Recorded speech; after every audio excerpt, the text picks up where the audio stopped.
राधे राधे गुरुजी, हमारा जीवन धन्य हुआ आपके दर्शन करके।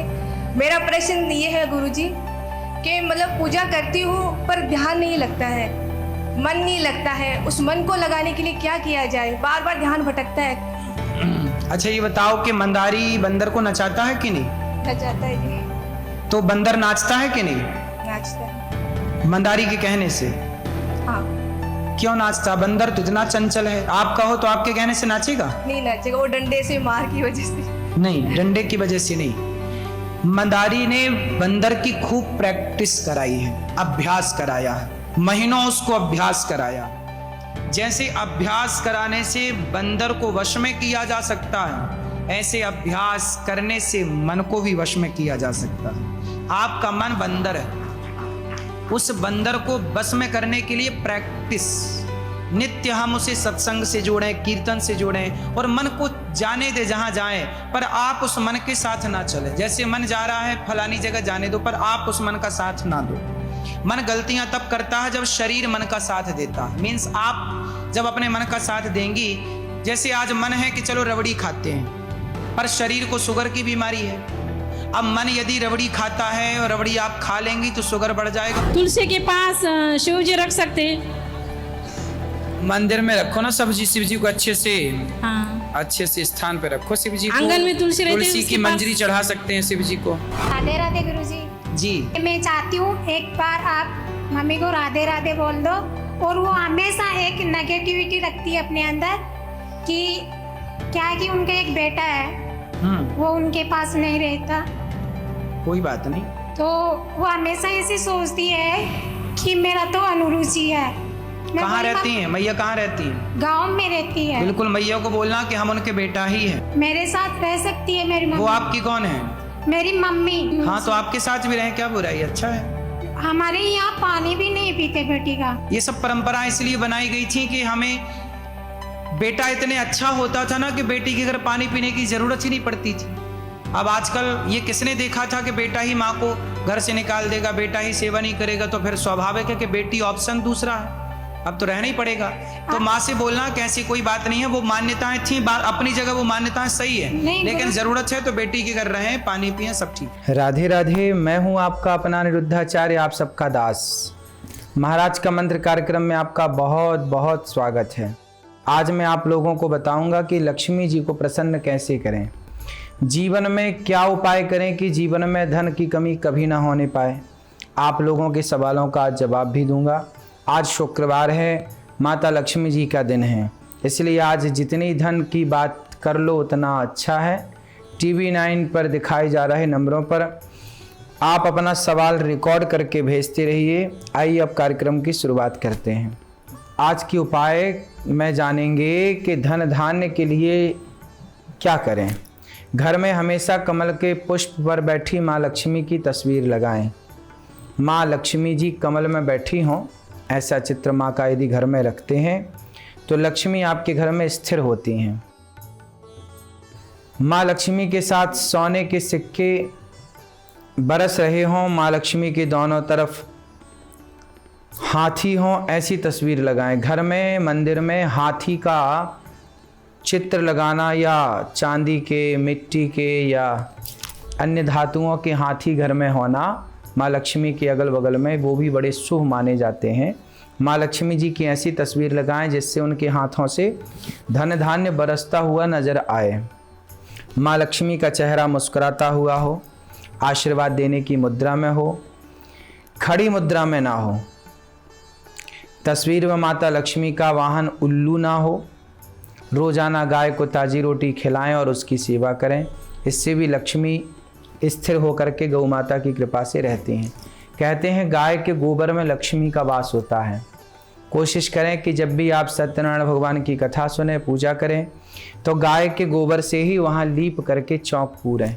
अपने मंदिर में भी थोड़े थोड़े दिन में गाय के गोबर से लीप सकते हैं, है ना। गाय के गोबर जहाँ होता है वहाँ लक्ष्मी का वास सदा होता है। देवी देवताओं का आशीर्वाद माँ लक्ष्मी की कृपा से ही प्राप्त होता है। जिस घर में तुलसी होती है वहाँ देवी लक्ष्मी वास करती हैं। शाम को तुलसी के पौधे के पास घी का दीपक जलाने से माँ लक्ष्मी जी बहुत प्रसन्न होती हैं। और उसके जीवन में धन धान्य की बड़ी कृपा होती है। नियमित रूप से जहाँ सुबह शाम घर में झाड़ू लगती है, साफ सफाई होती है, वहाँ लक्ष्मी जी अन्न धन के भंडार कभी खाली नहीं होने देते। घर के मुख्य द्वार पर दोनों ओर रोजाना कुमकुम और हल्दी से स्वास्तिक बनाएं। ये आपके घर में धन वर्षा के मार्ग खोलने में मदद करेंगे। धन के अभाव को दूर करने के लिए इस दिन व्रत करना अति शुभ फलदायी होता है। शुक्रवार का व्रत कर पूजा में देवी लक्ष्मी को, माँ भगवती को खीर का भोग लगाएं और फिर इसे छोटी छोटी 7 कन्याओं में बांट दें। लक्ष्मी प्राप्ति के लिए ये उपाय अचूक माना जाता है। कन्याओं का भोजन, कन्याओं की संतुष्टि माँ लक्ष्मी को प्रसन्न करती है, इसलिए कन्याओं को भोजन जरूर कराते रहना चाहिए समय समय पर, और माँ लक्ष्मी इसी से प्रसन्न होती हैं। माँ लक्ष्मी तब ज़्यादा प्रसन्न होती हैं जब किसी भूखे को, दीन दुखी को, घर के बड़े बुजुर्गों को, महिलाओं को सदा सम्मान करते हुए गांव के आसपास फुटपाथ पर पड़े हुए दीन दुखी गरीब लोगों को भोजन कराने से भी माँ लक्ष्मी प्रसन्न होती हैं। गौरी गोपाल आश्रम में हजारों साधु नित्य प्रसाद पाते हैं। जो भजन करने वाले साधु हैं, इन संतों की सेवा से भी माँ लक्ष्मी प्रसन्न होती हैं। तो आप भी गौरी गोपाल आश्रम की सेवाओं से जुड़े रहें, और गौरी गोपाल आश्रम में जितनी सेवाएं चलती हैं, वृद्ध माओं से लेकर के अखंड रसोई तक की सेवाएं आप कर सकते हैं। देवी देवताओं के लिए माता पिता का स्थान बहुत ही उच्च होता है। रोज़ सुबह सुबह उठने के बाद माता पिता के पैर छूने से लेकर के माता पिता के चरण स्पर्श करके आशीर्वाद लेने से आप पॉजिटिविटी से भरते हैं और शांति का वातावरण बना रहता है। आत्मविश्वास बढ़ता है, जो प्रगति का मार्ग आपके लिए बिल्कुल खुल जाता है।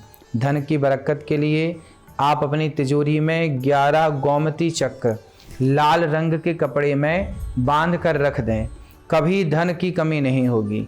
तिजोरी में गोमती चक्र बृहस्पतिवार के दिन स्थापित करें, निश्चित लाभ होगा। आपकी आमदनी बढ़े, इसके लिए किसी ज़रूरतमंद को बुधवार के दिन कुछ पैसे दीजिए और संभव हो तो भोजन कराएं। बात करते हैं भविष्य की। अगर पैसा नहीं आ रहा है, जीवन में कष्ट चल रहा है, शुक्र ग्रह कमजोर है, तो शुक्रवार को गाय का घी मंदिर में दान करें। मंदिर में घी दान करने से शुक्र बलशाली होते हैं और धन धान्य का लाभ होता है। नौकरी में कोई परेशानी है तो शुक्रवार को चींटियों को शक्कर या मिश्री के दाने, मिश्री खिलाएं, चींटियों को शक्कर खिलाएं, तो निश्चित ही आपकी नौकरी में आ रही परेशानियां, जीवन में आ रही परेशानियां दूर होंगी। बात करेंगे आज के विषय की। लक्ष्मी जी को कैसे प्रसन्न करें। माँ लक्ष्मी जी की कृपा से ही हमारे जीवन में धन धान्य आता है। माँ लक्ष्मी की कृपा से ही आपके घर का वैभव बढ़ता है, सुख समृद्धि बढ़ती है। लक्ष्मी जी हैं तो सब कुछ है। जिसके ऊपर माँ लक्ष्मी की कृपा हो, जिस घर में वे विराजित हों, उस घर के लिए सुख समृद्धि के द्वार सदा खुल जाते हैं। शुक्रवार के दिन को, ये जो शुक्रवार है, यह माता देवी लक्ष्मी का दिन माना गया है। माता लक्ष्मी को यह दिन समर्पित है। इस दिन माँ भगवती लक्ष्मी की पूजा आप बड़े प्रेम से कर सकते हैं और माँ लक्ष्मी को प्रसन्न कर सकते हैं। जानिए किस तरह माता लक्ष्मी का चित्त प्रसन्न होता है और उनका हृदय आप बच्चों के लिए भर जाता है प्रेम से। शुक्रवार के दिन सुबह सुबह ब्रह्म मुहूर्त में उठकर स्नान करने के बाद साफ कपड़ा पहने, घर के मंदिर को साफ करें, गंगा जल से मंदिर को पवित्र करें, मंदिर में श्री यंत्र को स्थापित करें, माँ लक्ष्मी की विधि विधान के साथ पूजा करें, श्री सूक्त का पाठ करें, माँ लक्ष्मी के साथ भगवान विष्णु जी की पूजा करें। बिना भगवान विष्णु की पूजा के माँ लक्ष्मी प्रसन्न नहीं होती, इसलिए माँ लक्ष्मी को प्रसन्न करने के लिए श्री हरि को प्रसन्न करना जरूरी है। उनकी पूजा करें। माँ लक्ष्मी की पूजा में शंख बजाने की विशेष मान्यता है। शंख को माँ लक्ष्मी का भाई कहा जाता है। तो माँ लक्ष्मी के समक्ष घी के दिए जलाना भी बहुत शुभ माना जाता है। कहते हैं इससे माता लक्ष्मी की कृपा बनी रहती है और माँ लक्ष्मी प्रसन्न होती हैं।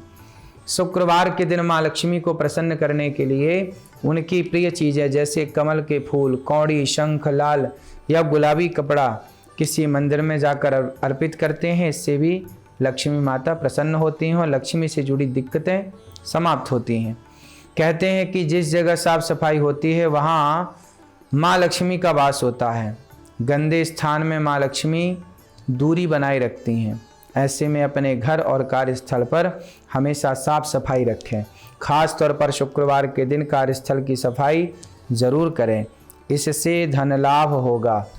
अपने घर में धन की देवी माँ लक्ष्मी को स्थायी वास कराना चाहते हैं, माँ भगवती को स्थित करना चाहते हैं, स्थापित करना चाहते हैं, तो ईशान कोण में मंदिर बना सकते हैं। जब भी आप घर बनाए नया तो आपका पूजा घर ईशान कोण में हो। पूर्व और उत्तर के कोने को ईशान कोण कहते हैं। पूर्व दिशा की ओर बैठकर माँ लक्ष्मी का पूजन करें। पूजा स्थल के नज़दीक किचन या टॉयलेट नहीं होनी चाहिए, है ना। जो वॉशरूम है वो बिल्कुल सटा हुआ ना हो। माँ लक्ष्मी को प्रसन्न करने के लिए शुक्रवार के दिन माता को मिश्री और खीर का भोग लगाना चाहिए। इसके साथ ही माँ लक्ष्मी के मंत्रों का जाप स्फटिक और कमलगट्टे की माला से करें, यह काफ़ी प्रभावी माना जाता है। उपाय करने से माता की कृपा जल्दी होती है। बात करेंगे आज के समाधान की। अगर घर का बजट गड़बड़ हो गया है, पैसे नहीं रुक रहे हैं, जब भी घर से किसी भी खास काम के लिए निकलें तो निकलने से पहले थोड़ा मीठा दही खाएं। इससे माता लक्ष्मी की कृपा सदा बनी रहती है। घर में स्थायी सुख समृद्धि हेतु पीपल के वृक्ष की छाया में खड़े रहकर लोहे के बर्तन में जल, चीनी, घी और दूध मिलाकर पीपल के वृक्ष की जड़ में डालना चाहिए। घर में लंबे समय तक सुख समृद्धि बनी रहती है इस उपाय से, और आपके घर में लक्ष्मी का वास सदा रहता है। घर में बार बार धन हानि हो रही है तो मुख्य द्वार पर गुलाल छिड़ककर गुलाल पर शुद्ध घी का 2 मुखी दीपक जलाना चाहिए। मतलब 2 बाती रख कर के दीपक जलाओ, 2 ज्योतियों पर दोनों सटी हों, एक दूसरे से मिली हों। दीपक को जलाते समय मन ही मन यह कामना करनी चाहिए कि भविष्य में घर में कभी धन हानि का सामना ना करना पड़े। यह दीपक शांत हो जाए तो उसे बहते हुए पानी में बहा देना चाहिए। संपत्ति और संतान की प्राप्ति चाहते हैं तो गजलक्ष्मी माँ की उपासना करें, इससे संतान प्राप्ति होती है, संतान का सुख प्राप्त होता है। बात करेंगे आज के वार्तालाप की। फरीदाबाद से स्वाति जी का सवाल है, मेरी 2 बेटियां हैं, इनके भविष्य को लेकर बहुत चिंतित हूँ। पढ़ाई लिखाई होने के बाद भी कैसा संस्कार होगा, इसकी बड़ी चिंता सता रही है, क्या करूँ। देखो, लड़की हो या लड़का हो, 25 वर्ष तक खूब पढ़ाओ, पर बेटी और बेटों का जब आयु 25 वर्ष की हो जाए तो 24 और 25 साल की आयु में बच्चों का विवाह कर देना चाहिए। यदि विवाह समय से करते हैं तो उसके बहुत सारे फायदे हैं। जब समय से विवाह होता है तो बच्चे समय से मैच्योर हो जाते हैं, समय से समझदारी आ जाती है, और विवाह के बाद भी वो पढ़ना चाहें तो कंटिन्यू पढ़ सकते हैं। साथ में रह कर के भी पढ़ाई हो सकती है, तो आप शादी के बाद भी आगे की पढ़ाई कंटिन्यू कर सकते हैं, पढ़ सकते हैं। बहुत समय तक विवाह ना करना, विवाह की आयु बीत जाने के बाद विवाह करना, ये बहुत गलत परंपराएं हैं। 30-30 साल के लड़का लड़की बैठे हैं, उनका विवाह नहीं हुआ, वो कह रहे हैं हम पढ़ रहे हैं। ये 30 वर्ष ना, ये विवाह की उम्र नहीं है। समय से विवाह होते हैं तो समय से बच्चे होते हैं, समय से बच्चों की परवरिश हो जाती है, समय से बच्चे सेल्फ डिपेंड हो जाते हैं, और आपके बच्चों का जब विवाह होता है उस समय भी आप यंग रहते हैं। जितना आप लेट विवाह करेंगे, बच्चों के विवाह तक आते आते आप उतने बूढ़े हो जाएंगे। आप संसार का सारा सुख टाइम से लीजिए, है ना। सब चीज़ समय से होनी चाहिए। तो विवाह 25 वर्ष के पहले तो बेटा बेटियों का हो ही जाए, और बड़े प्रेम से वो अपनी गृहस्थी में रह कर के पढ़ाई करें, आगे की यात्रा गृहस्थी में रह कर करें। बात करेंगे आज के गुरु मंत्र की। ओम ह्रीं श्रीं क्लीं महालक्ष्मी नमः। इस मंत्र का आप जाप करें। मंत्र का जाप कम से कम आप 1 माला अर्थात 108 बार मंत्र का जाप जरूर करें। इससे आपका निश्चित माँ लक्ष्मी जी की कृपा आपकी ऊपर इस मंत्र से होगी, आपके ऊपर कृपा बनी रहेगी। आज के संस्कार, पैसा आए तो दान जरूर करें। क्यों करना चाहिए? देखो, दानम दुर्गति नाशनम, दान करने से लक्ष्मी माता प्रसन्न होती हैं और दान करने से ही धन कृपा करके लक्ष्मी माता बरसाती हैं धन। हमारे जीवन में कोई दुर्गति हमारी कभी नहीं होती दान करने से, इसलिए दान सदा करना चाहिए। आज के लकी कॉलर, ठाणे से सोनू जी का सवाल है। महाराज जी, घर में बहुत कलह रहता है, मम्मी पापा आपस में बहुत लड़ाई करते हैं, जिस वजह से पढ़ाई पर ध्यान नहीं दे पाता हूँ, क्या करूँ, कोई उपाय बताएं। आप अपने माता पिता से कहें कि वो कथाएं सुना करें। जब कथाएं नित्य सुनेंगे तो आपके माता पिता की लड़ाई नहीं होगी। उनको बोलें कि वो वृंदावन आए, हमारे पास आएँ, हम उनको समझाएंगे। बहुत सारे पति पत्नी का कलह कथा सुनने के बाद ठीक हो गया, तो आपके माँ बाप को भी कथा सुननी चाहिए, सत्संग करना चाहिए। कहते ना, संगत से गुण आते हैं, संगत से गुण जाएं, लोहा जड़ा जहाज में पानी में उतराए। तो संगति बड़ी अच्छी है, संगति करेंगे तो निश्चित काम बनेगा। गौरी गोपाल आश्रम में जितनी सेवाएं चलती हैं, वृद्ध माओं की सेवा, अन्न क्षेत्र की सेवा, रसोई की सेवा, गुरुकुल की सेवा, एक साथ इतनी सारी सेवाएं गौरी गोपाल में आप देख पाते हैं। वृंदावन आइए और आप भी गौरी गोपाल का दर्शन करके यहाँ से सीखिए कि किस तरह से सेवा की जा सकती है। आप भी अपनी माँ की सेवा करिए, अपने से बड़ों का सम्मान करिए। गौरी गोपाल में जितनी सेवाएं हैं उन्हें ज़रूर देखिए और देखते रहिए TV9 भारतवर्ष पर महाराज का कार्यक्रम। आप जुड़े रहें, सुनते रहें TV9 भारतवर्ष पर कार्यक्रम, महाराज का मंत्र कार्यक्रम। राधे राधे।